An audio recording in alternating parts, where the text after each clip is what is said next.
ابتدائی آفرینش سے ہی کہانیاں سننے کا رواج رہا ہے، سنانے کا رواج رہا ہے.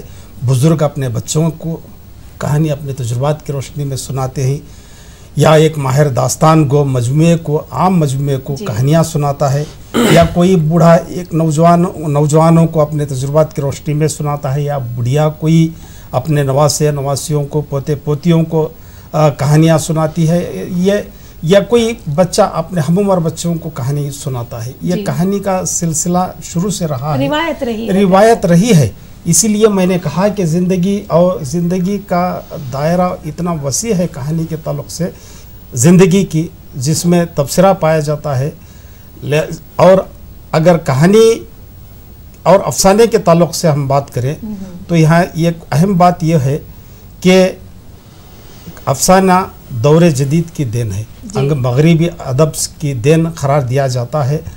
اس میں واقعہ نگاری کے ساتھ ساتھ مقصدیت، معنویت، پلاٹ وغیرہ منظم اور مربوط پیرائے میں اگر کوئی کہانی بیان کی جاتی ہے تو اسے ہم افسانے کے زمرے میں شمار کر سکتے ہیں، کیونکہ اس میں پلاٹ کا ہونا ضروری ہے. کہانی سپاٹ کوئی بھی کیوں نہ ہو، جیسا کہ میں نے کہا سنایا جا سکتا ہے.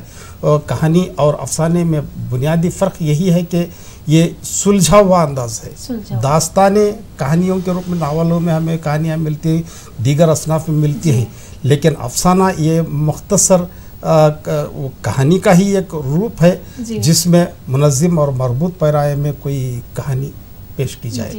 یعنی آپ کے کہنے کے مطابق کہانیاں کوئی بھی بول سکتا ہے، لیکن افسانے کو ترتیب دینے کے لیے اجزاء لازمی ہیں. تو سلیم عباس سر، آپ کا کیا خیال ہے اس کے متعلق؟ جی، ڈاکٹر صاحب کے فرمانے کے مطابق کہانی اور افسانہ جو ہے دونوں الگ عضو، ہم دوسروں کو الگ نہیں کر سکتے، تو لہٰذا دونوں ایک ہی روپ میں دیکھے جا سکتے ہیں. تو لہٰذا افسانہ جو ہے اسے مربوط پیراہے میں ڈالنا ضروری ہے. جس طرح سے ڈاکٹر صاحب نے فرمایا کہ اس کا پلاٹ ہونا چاہیے، گفتگو کا انداز صحیح ہونا چاہیے، اور پھر کردار کی جو ہوتے ہیں پلاٹ میں انہیں کے بھی انداز گفتگو صحیح ہونا چاہیے. تو اس طرح سے اگر ہوں تو افسانہ کہہ سکتے ہیں. تو کہانی جو ہے قدیم دور سے بولی جاتی رہی ہے، بولتے رہے ہیں. بہت سارے جو بزرگ ہیں اپنے بچوں کو سناتے ہیں. اس سے بچے جو ہے آگے بڑھنے کا حوصلہ ان میں کہانی کے تحت مل سکتا ہے. تو لہٰذا کہانی جو ہے کسی بھی انداز میں، کسی بھی موقع پر، کسی طرح سے ہم بول سکتے ہیں، لیکن یہ جو بات ہے یہ افسانے کو لاگو نہیں ہوتی. تو لہٰذا افسانہ جو ہے صحیح انداز میں، صحیح پلاٹ میں، صحیح طریقے انداز سے ہم بتا سکیں تو اسے افسانہ کہہ سکتے ہیں. اور اسی طرح سے یہ جو افسانہ اور جو کہانی ہے وہ ان کے الگ الگ انداز میں پیش کر سکتے ہیں. جی، تو جب آپ افسانہ اور کہانی دونوں کو الگ پیرائے میں پیش کر رہے ہیں، تو جب سے کہانی کی ابتدا رہی ہے تب سے لے کر آج تک کن کن مراحل سے گزرا ہے افسانہ؟ سلام.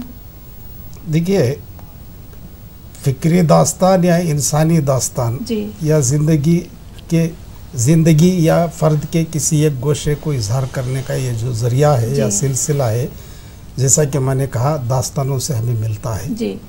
داستانیں لکھی جاتی تھیں، اس کے بعد ناول آئے، ناولوں کے بعد دور جدید میں کم وقتی کی بنیاد پر ہر ایک کو شکایت رہی کہ وقت کم ہے، وقت کی شکایت، تنگی وقت کی بنیاد پر افسانے وجود میں آئے، جسے انگلش میں شارٹ سٹوری کہتے ہیں. اب ابتدا میں جیسا کہ تخیل کی کارفرمائی ہوتی تھی، حقیقت سے وہ دور کہانیاں لکھی جاتی تھی. حقیقت بالکل اس میں کہیں نہ کہیں کچھ نہ کچھ ہوتا، لیکن کم حقیقت ہوتی تھی. جب زندگی حقیقی تجربات سے گزرنے لگی تو یہ جو تحریریں ہیں وہ زندگی سے قریب ہوتی گئیں، فن برائے زندگی ہونے لگا. تو داستانوں سے نکل کر ناولوں کے بعد یہ افسانے کا رواج شروع ہوا. اور افسانے کا جب سے رواج شروع ہوا، دیکھیے جیسا کہ آپ نے کہا کہ اس میں تخیل کی کارفرمائی کے ساتھ ساتھ حقائق کی ترجمانی بھی ہونے لگی. ایک بات دیکھیے، تخیل کی کارفرمائی مطلب پہلے تو تخیل کا استعمال افسانوں میں ہوا کرتا تھا، لیکن آج آپ کہہ رہے ہیں، آج آپ حقیقت سے جوڑ رہے ہیں، تو کیا تخیل کا استعمال جب آپ حقیقت نگاری کو میں نہیں کر رہے ہیں تو دلچسپی نہیں رہتی، میرا ماننا ہے. نہیں دیکھیے، تخیل کو بالکل بھی نکال رہے ہیں آپ افسانے سے، تو کیسے پڑھا جائے گا؟ تخیل کا ہونا ضروری ہے، ہاں، لیکن تخیل سے مراد یہاں پر میں بات اپنی جاری رکھتے ہوئے کہنا یہ ضروری سمجھتا ہوں کہ پہلے بھی خیالات ہوتے تھے، پنچتنتر، کلیلہ دمنہ، لیلا مجنو، الف لیلا کی داستانیں، اس میں حقیقت کم ہوتی تھی، خیالی داستانیں زیادہ ہوتی تھی. یہی سب سے اہم بات ہے. اب زندگی حقیقت کا جب سے سامنا کرنے لگی تو سامنے کی زندگی کو اس میں پیش کیا جانے لگا، اور وہ جو گل و بلبل کی داستانیں وغیرہ کا خاتمہ ہونے لگا، تو افسانہ زندگی کے قریب ہونے لگا. اس میں ابتدا میں جو باتیں ہوتی تھیں وہ اپنی جگہ ہے، لیکن پورے طور سے منظم اور مربوط پیرائے میں جو افسانے کی شروعات ہوئی وہ ہمیں تاریخی حوالوں سے یہ ملتا ہے کہ راشد الخیری کا ایک نصیر اور خدیجہ جو افسانہ ہے اسے ہم اردو کا پہلا ایک افسانہ قرار دیتے ہیں، اور اس کے بعد ہم آگے آئیں تو پریم چند کا جو پہلا مجموعہ شائع ہوا سوز وطن، اسے ہم اردو کا پہلا منظم طور پر اردو کا پہلا افسانوی مجموعہ قرار دیتے ہیں. سر آپ کی کیا رائے ہے اس کے متعلق؟ کیا واقعی آج کے افسانوں میں وہ تخیل کی کارفرمائی آپ نکال رہے ہیں، یا وہ جیسے پریوں والا حصہ، جنات، شیاطین، وہ جو ایک اپنی اہمیت رکھتے تھے اس وقت، آج بالکل بھی نکال دیے گئے ہیں افسانے سے؟ تو اتنی حقیقت آپ لوگوں کو بتا رہے ہیں، تو کیا وہ دلچسپی آج کے افسانوں میں لوگ لے رہے ہیں؟ جی ہاں، میرے رائے میں تو ضروری ہے کہ قدیم دور میں جو اس طرح سے پریوں کا، شہزادیوں کا، بادشاہوں کا جو دور ہوا کرتا تھا، تو انہی کی گھٹناؤں کو اور انہی کے حادثات کو مد نظر رکھ کر جو افسانے وغیرہ بتائے جاتے تھے تو لوگ جو ہے بڑی ہی انٹرسٹ، بڑی دلچسپی سے سنا کرتے تھے.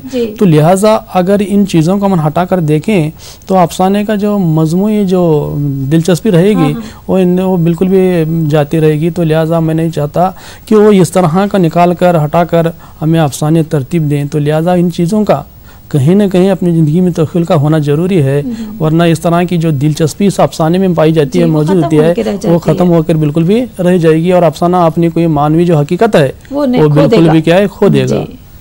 سر آپ کے افسانوی مجموعے سناٹے بول اٹھے میں سماج کی ایک کڑوی حقیقت ابھر کر آتی ہے، اس کے پس پردہ کیا مقصد رہا ہے؟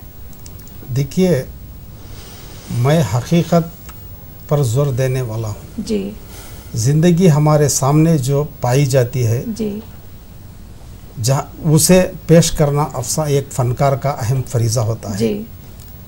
زندگی کی بھول بھلیوں میں گم ہو کر رہ جانے کا نام ادب نہیں ہے. بے شک ادب خلا میں نہیں پیدا ہوتا، ادب زندگی کی تعبیر و تفسیر کا نام ہے. جی، زندگی کی تعبیر و تفسیر کو پیش اور کرتا زندگی کی تنقید کا نام ادب ہے.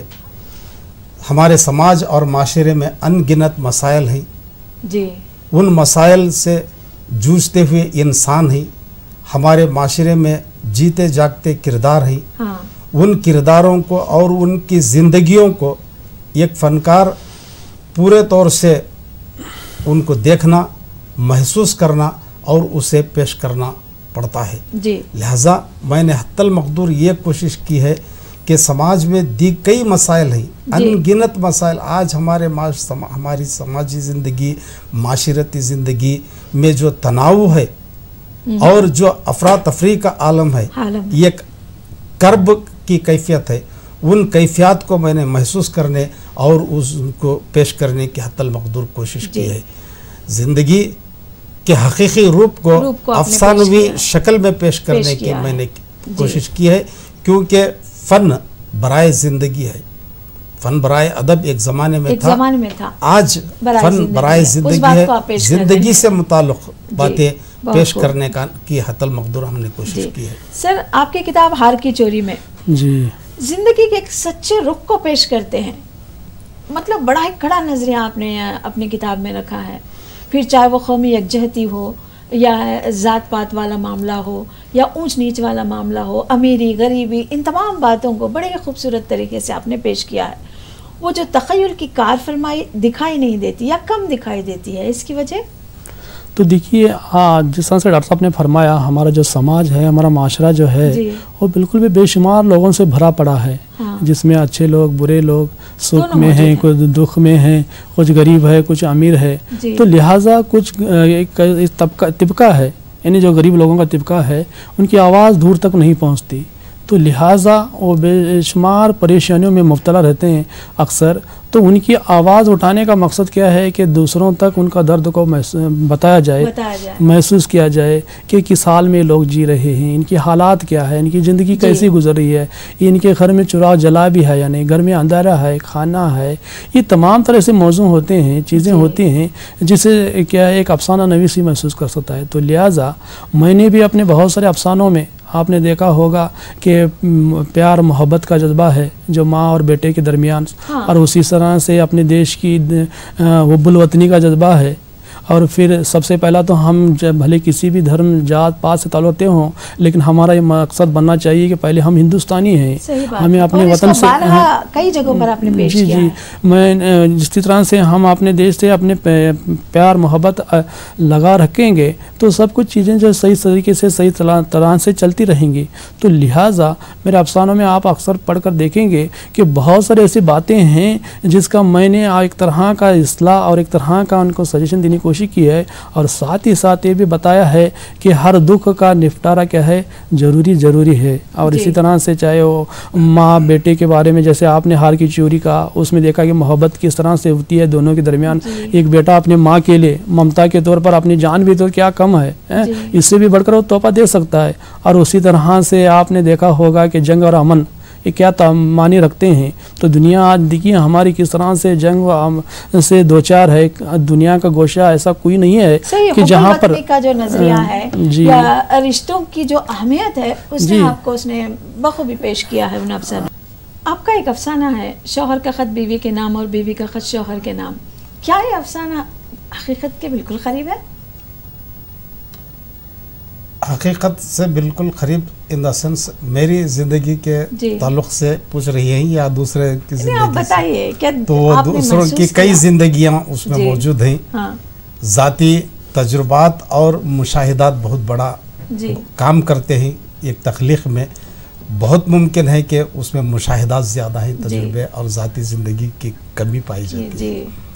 جی ہاں، تو مشاہدہ رہا ہے اس افسانے کو لے کر آپ۔ سر آپ بتائیں، ہار کی چوری جو افسانہ ہے، ویسے تو کتاب کا موضوع ہار کی چوری ہے، لیکن جو افسانہ ہے یہ سب سے خوبصورت اور بڑا دلچسپ افسانہ ہے جو رونگٹے کھڑے کر دینے والی کیفیت رکھتا ہے۔ کیا یہ افسانے کا جو کردار ہے حقیقی زندگی کا ایک تصور ہے؟ جی، جس میں پایا جانے والا جو مشاہدہ ہے، جو ہو سکتا ہے کہ کسی اور کی زندگی سے حقیقت سے تعلق رکھتا ہو، لیکن میری زندگی سے تو بالکل نہیں۔ لیکن دیکھیے سماج میں ایسے بھی بہت سارے لوگ ہیں جو ماں اور بیٹے کے محبت سے متعلق کیا ہے قربانیاں دی جاتی ہیں، پیش کی جاتی ہیں۔ تو دیکھیے اس میں جو پائے جانے جو جذبات ہے، احساسات ہیں، ایک بیٹا اپنی ماں کے لیے کس طرح سے ادا کرتا ہے، تو آپ خود پڑھ کر اندازہ لگا سکتے ہیں کہ وہ محبت میں کتنا قدر جو ہے اپنے آپ کو قربانیاں پیش کی جاتی ہیں۔ تو لہٰذا یہ حقیقت پر مبنی ہو سکتا ہے اور کسی کی زندگی اور سے بھی تعلق بھی ہو سکتا ہے۔ جی بہت خوب۔ آج سر آپ بتائیں، آج جو افسانے لکھے جا رہے ہیں اس کا معیار کیا ہے؟ کیا صلاح دینا چاہتے ہیں آپ نئی نسل کو؟ دیکھیے ہر زمانے میں اچھے برے افسانے لکھے جاتے رہے ہیں، آج بھی اچھے لکھنے والوں کی کمی نہیں ہے، اور بہت سے انشائیے اور دیگر تخلیقات افسانوں کے نام پر شائع ہو رہے ہیں۔ ہماری ریاست میں بھی اور پوری دنیا، اردو دنیا میں بھی کوئی ایک خیال ابھرا ذہن میں بیٹھے بٹھائے کہانی کی شکل دے دیتے ہیں، افسانے کا روپ دے دیتے ہیں۔ اس میں معیاری بھی ہیں، غیر معیاری بھی ہیں۔ اب اس میں اچھے اور برے کی تمیز یا تہذیب و تمیز امتیاز کرنا ایک نقاد کا کام ہوتا ہے، اور خاری سب سے بڑا نقاد ہوتا ہے۔ حتی المقدور کوشش کی جا رہی ہے۔ سر آپ آج کی نئی نسل میں کیا حقیقت پر مبنی افسانے لکھنے کا رجحان پایا جاتا ہے؟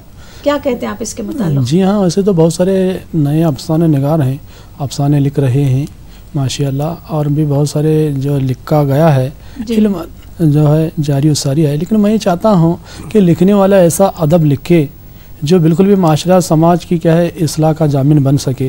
لیکن وہ ادب وہ افسانے ایسے نہ ہو جو صرف تجارتی وقت کے لیے یا کچھ وقت گزاری کے لیے ہوں. ایسا بالکل بھی نہ ہونے چاہیے. ادب جو لکھا جائے وہ بالکل بھی کیا ہے معاشرے کی سماج کی اصلاح کے لیے ہونا چاہیے.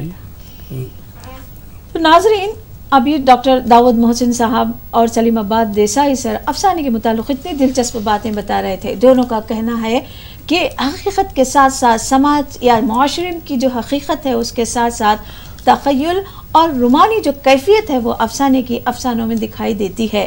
تبھی افسانے کو دلچسپ طریقے سے پڑھا جا سکتا ہے. تو جو افسانے جن افسانوں پر ہم نے ابھی بحث کی، جن کتابوں پر بات چیت ہوئی، امید ہے آپ سب اس سے مستفید ہوئے ہوں گے. اور افسانے کا جو لب و لہجہ آنے والی نسلیں اختیار کرنے والی ہیں اس میں حقیقت اور سماج کی نہ صرف کڑوی حقیقت بلکہ رومانیت اور تخیل کی کار فرمائی موجود ہو تو وہی ایک بہترین افسانہ کہلایا جا سکتا ہے.